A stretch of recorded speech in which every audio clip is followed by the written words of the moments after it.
Hello everybody, welcome. I just wanted to go over two trade breakdowns for you all today, one including market structure in particular, hence for the video title. So let's get into it really straight away, giving you some context behind it and how I use market structure in the first trade, and I'll go back to the second one later on, but they're really nuanced trades. I think you'll really find them interesting, so be sure to stick around because I think the second one it's not even relating market structure, but I think you'll find very much a lot of value from it. So to begin with, a bit of context. I'll talk about the first trade, which was actually from this high up here. So if we just take our tool here, the first step for me is to always have a level of interest, and the level of interest for me in this case was simply this high here. Now, why is that my level of interest? As I always go through with you all, if we're looking at, in terms of liquidity being taken, if this high was reclaimed, you're looking to take out the next high, which is at least up here, if not further, towards these series of liquidity points. So this is like your last high in price before a massive run of inefficient price action. So level of interest deciphered. Then what am I looking at as we're approaching the level? And then we're going to go over to XO charts as well in a second. But, this is what happened. I want to talk you through how I entered, etc. and so on and so forth. So let's break this down. You have your level of interest, you have your first SFP, and I want to bring a bit of awareness to the context here, because yes, you can, and I could have just shorted this initial SFP on the 5 minute of what happened here. Okay. You then got another SFP, and I'm not really interested in trading this. I was saying to myself, I'm not really too confident in trading and shorting off this level. And when I have something, along those lines where I'm not so confident, I'm generally going to wait for a market structure change, but not in the way that I think most people would expect me to. Because I've kind of got my own way of going about this. So we'll dive into the XO chart side of things now. But the way I would do it is I'd look at the 15 minute, for example. I'd go, okay, this is a nice high. From everything I've taught you before, this is a nice high. But I'm still not too confident in shorting this because I've seen it before with SFP, and just continue rallying. So how would I then decipher if this actual high is going to have any sort of strength to it? Well, that's where then I'll then dive onto a lower time frame, okay, such as the 1 minute, even the 1 minute, look for a structure change and then trade it based upon that, because we've got even more conviction in that high simply because we've checked the high on the 15 minute or the higher time frame and been like, this is a good high, what's gone on there? So this was simply the play I was looking for, and I'll dive into the XO in a second, but we're uptrending into this level on the 1 minute, okay, and this is the structure change I was going for, where you saw this low here simply taken out. You saw the high breached, and again, I'm using Williams fractals, okay, to decipher this, but you can see there's a swing low here, and there's a swing low here, but there was high, higher low, higher high with an SFP. Then I'm waiting for the structure change here, which then led to the reversal. But it's a bit more complex than that, because we're actually monitoring this high through the order flow to see if there's any conviction in placing our invalidation or stop there. I didn't place my stop there. I'll show you where I placed it in a second. But yeah, we saw that the higher low, low broken, okay, shows even further conviction in this high, saying to myself, okay, I'm actually confident this high can hold now, because we've actually seen the order flow to it. We've then seen the break-in structure. We've then seen that high, we've seen the break-in structure, and then we've seen a retest almost to this region. Now let's go over that in the order flow. So if we head over to XO, and we can look at the 15 minute, I'll break you through the high first, because this is that exact region what we saw here, okay, where on the fifth, I'll break it through on the 15 minute, because I think the 15 minute will decipher it a lot better. So again, trading view, just go on the 15 minute here, right? My idea was, I like this high, but I'm not so confident, I'll just remove this. I like this high, but I'm not so confident in holding. Let's wait for the market structure. So what made me so confident in that high to an extent? Well, this is the candle itself, clear spike in volume, 25 minute, again, comparing it to the last prior 20 candles or so, clear spike in volume there. You've then seen a trap value area where, the value is up here. You've closed away from that reversal area. And then more importantly to myself, well, a few things. You've obviously saw liquidations going into the level of interest. Again, don't forget that. We always talk about level of interest. But obviously up here, you've actually seen the delta discrepancy. So delta discrepancy, essentially where the final delta is negative, minus 3 million, and it ends, there's a lot of trapped volume essentially with the delta maximum. So I thought I'd draw this out for you here in a very brief example, because I probably get a lot of questions in relation to this about how this actually works. So this is kind of the best kind of way I'll explain it. Final delta. So for example, this final delta candle here, it's showing this delta candle, the delta on the FPBS is simply showing to us, okay, what the delta ended on, so minus 3 million, for example. But the delta within that, that time frame of when the candle opened to closed, the delta did a lot of moving around to get to this final value of 3 million. Okay, so imagine the candle opens, delta is neutral. Okay, delta is neutral, and for example, a lot of buyers might come into the market. Okay, which takes this up to, I don't know, 3 million. Okay, and then it does a lot of moving about. It comes back down to, let's say, minus 4 million, and then you get a few more buyers coming into the market, which then ends ends the candle on minus 2.8 million, whatever it is. Okay, right, now there's a few things to note. So the final delta will show this value here, minus 2.8 million, because that's what the candle closed on. But within that whole candle, obviously, you had a lot of buyers come into it, and that's the maximum point here, and that's the minimum.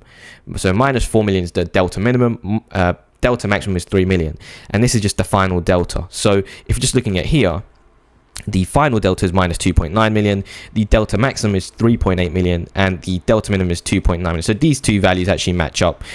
Rare to see that, but essentially, the delta, these are both the same value. So basically the delta ended on this one, showing actually even more conviction to the downside. So why is that important? Because it shows there's a lot of trapped volume towards that high because of that massive delta swing. We've actually seen delta start here. It swung all the way positive, right? And then swung all the way back in the opposite direction. That's a sign of a potential reversal, in my opinion. And you can view that through simply looking at that delta discrepancy. So I thought I'd explain that. As to why I like that high in particular, obviously the trap value area, the spike in volume, liquidations heading into the level, the delta discrepancy was the major part, and the point of control near the high. So after that, obviously, then I'm going to myself really simply using, so hopefully that made sense, using the 1 minute time frame as I just discussed, right? I wanted to see the break in structure. Where is this here? We saw that break in structure. And I went for this trade here. Let me show you. So you actually had, I believe it was your point of controls looking at with your low to high or high to low. And you had your golden pocket region here. Now, the entry for me isn't so important because my invalidation was going to be the same. I was debating whether I should enter on the 382, which was possible. But overall, I just ended scaling in towards this zone here, to literally just above the 0.5 Fibonacci level. The invalidation is really important though, because I had like an average entry of here, and my invalidation actually wasn't the overall high, although it could have been. This is a completely valid setup to look for much lower prices. Also bear in mind that on this specific day, through my own statistics and findings, etc., there was actually a massive high hit rate level coming in all the way back down towards like 26,400, I believe it was. So it was like a massive drop potentially in price, and I was very much ready for that. But my validation, even if it's a small difference, was above these highs here, just this high here on the 1 minute. So I'll zoom in a little bit more for you. Just on the 1 minute was there, because obviously if we reclaim that 1 minute candle there, I'm thinking we're going to fill the wick in the rest of that remaining candle, therefore invalidating the idea that I kind of like that high and it could just be completely filled. So I went with that setup there. Obviously it led to like a really nice R trade, using obviously these high hit rate levels that I continuously post on Twitter. But the idea of trading off the market structure through the confluence of knowing that on the higher time frame we put in a really good high is really important. So I kind of, in my brain, I've labeled that as the use of two time frames. Okay, where you got a really nice high on the 15 minute. Okay, I'm not so confident in just shorting directly. I want to wait for a bit of a sign of weakness on the 1 minute, because otherwise, if I'm waiting for a sign of weakness on the 15 minute, for example, I can be waiting for such a large drop that it makes the R multiple kind of it takes a deficit on the R multiple. So that's why I went for that. Obviously, it ended in like a really nice move to the downside after the structure change. And if I was wrong, I would have simply been stopped out. But it was well worth the trade because of that 1 minute structure change, and it was very, very clear in my opinion. High, high, low, high, high. And again, I put a full thread out on Twitter for free in relation to like trading market structure using Williams fractals and the pivot lines indicator that I've got. And how you can use literally the exact same thing to trade it in a very similar way. And that's completely posted all for free there. So just at luxury with an extra while in the end. The second trade that I wanted to break down for you. So hopefully that first one made a bit of sense. And you found some value of that, I'm hoping. So the next one was really this low here. And then this low is really, really powerful because I took a long, I believe it was, and this was a while back, well, a few days ago. And I remember I took this trade or something that it was like this, and I was targeting it was like these highs here. And I'm not going to say I took it all the way up here, but I took a decent amount of it to like at least minimum it was like 2-3R, which is very much valuable in my opinion.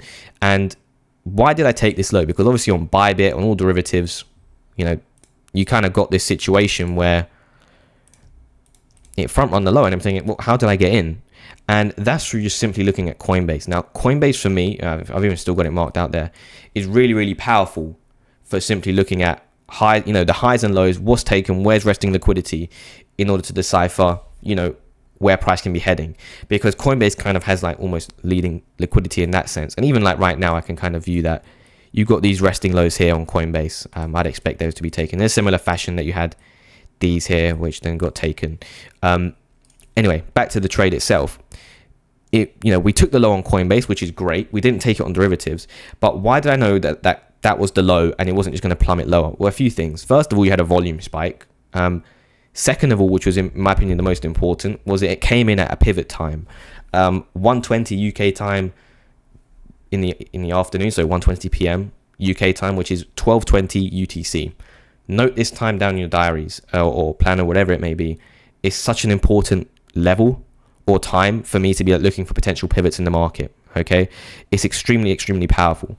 So just, I still traded this on Bybit, right? But if we're just heading back over to here, for example, on the 15-minute, where is this? All the way at the bottom, again, think about the delta swings, etc. 120, 12:15, 12:20. It's like a 5-10 minute window I'm really looking at. Okay. You actually don't take the low, but it doesn't matter because you still see a massive spike in volume. I know Coinbase taking the low, and that's for me is like really good. Alongside the fact that I know that everyone on derivatives is going to be looking for that low to be taken, and that's just going to be a massive heads up because a lot of people are going to be thinking, I'm going to hold off. But overall, you obviously see the wick down, POC near the low, volume spike. Look at the extended delta, okay, where the final delta is minus 254k. The delta minimum in this case is minus 2 million essentially. So you've got that swing in delta where it swung one way and it closed all the way back almost at neutral. Would have preferred like positive delta, but that's still completely fine. The delta swing is there. And obviously seen that spike in volume, which is extremely important in my opinion to be seeing. So you obviously saw that, and I think the best part of this was that you saw a lot of people probably anticipating that low to be taken, whereas on Coinbase, definitely be paying attention to Coinbase for these levels to be taken, especially where, for example, I think this was even more powerful because it was like a massive run of like $26,000. Well, I say massive run. People are going to have their stops at $26,000. Big round numbers on Coinbase, for example, is definitely something I'm checking on a regular basis. And then using that in contrast to trap traders on derivatives who are maybe anticipating a certain high or low to be taken, it's extremely powerful in that sense. So I definitely recommend looking at that. So obviously you saw the wick down, trap value area, spike in volume, extended delta, bullish candle where we closed above the 50% mark of the previous candle. And again, in this case, I'm using the point of control as my invalidation when it's fairly towards the bottom. And obviously this wasn't a market structure change trade, but you obviously saw the wick close there, wick down. This is a good invalidation at this point. And yeah, kind of trapping a lot of traders who, especially on like Bybit, expecting this to be taken. Similar fashion here, expecting this to be taken, didn't get taken. But on Coinbase, it got taken, and you saw like this massive move to the upside. Obviously, I like I said, in terms of taking profit on this trade, I forgot to mention. So, I'll mention both of them in a second. But the first TP on this trade for myself was really just this high here. It might have been actually a bit further because on the 15-minute, I'm looking for, where is this? Yeah, it was up here. Whoops. Right, this was my first TP. Literally took off 75%, remaining 25% there, and I closed the remaining 25% as soon as I saw this occur, which was again a potentially really decent setup for any of you who traded that bearish 15-minute candle formation. This is something I'll cover later on at a later date, but yeah, hopefully that made a lot of sense to you as to why I closed that, where I took profits, and I could have obviously held it for this big move, even like up here, because this low never got taken out. But overall, that's the way I traded. I'm not going to say I held it for all this move because I didn't, and that's just the way I did because I recognized signs of weakness and I thought it was going to continue downwards. But then obviously you got a few of these different trade setups and where we are now. So I definitely recommend looking at Coinbase. In terms of that previous trade I mentioned, the taking profit aspect of it was simply looking for my high hit rate level to be hit. Again, generate your own statistics, find an edge, create a bias, directional bias, know that this is going to get hit X amount of time on X amount of days. It's extremely powerful in that sense. and use the order flow to your advantage in terms of the extended delta, and hopefully that made sense to you. So yeah, hopefully that made sense. Again, there's a whole thread going on about this market structure, that the way I traded it as well, on my Twitter or X, for free. It's literally at luxury with an extra Y on the end, is the @ handle. So hopefully you found it valuable. Thank you for listening, and I'll catch you all later.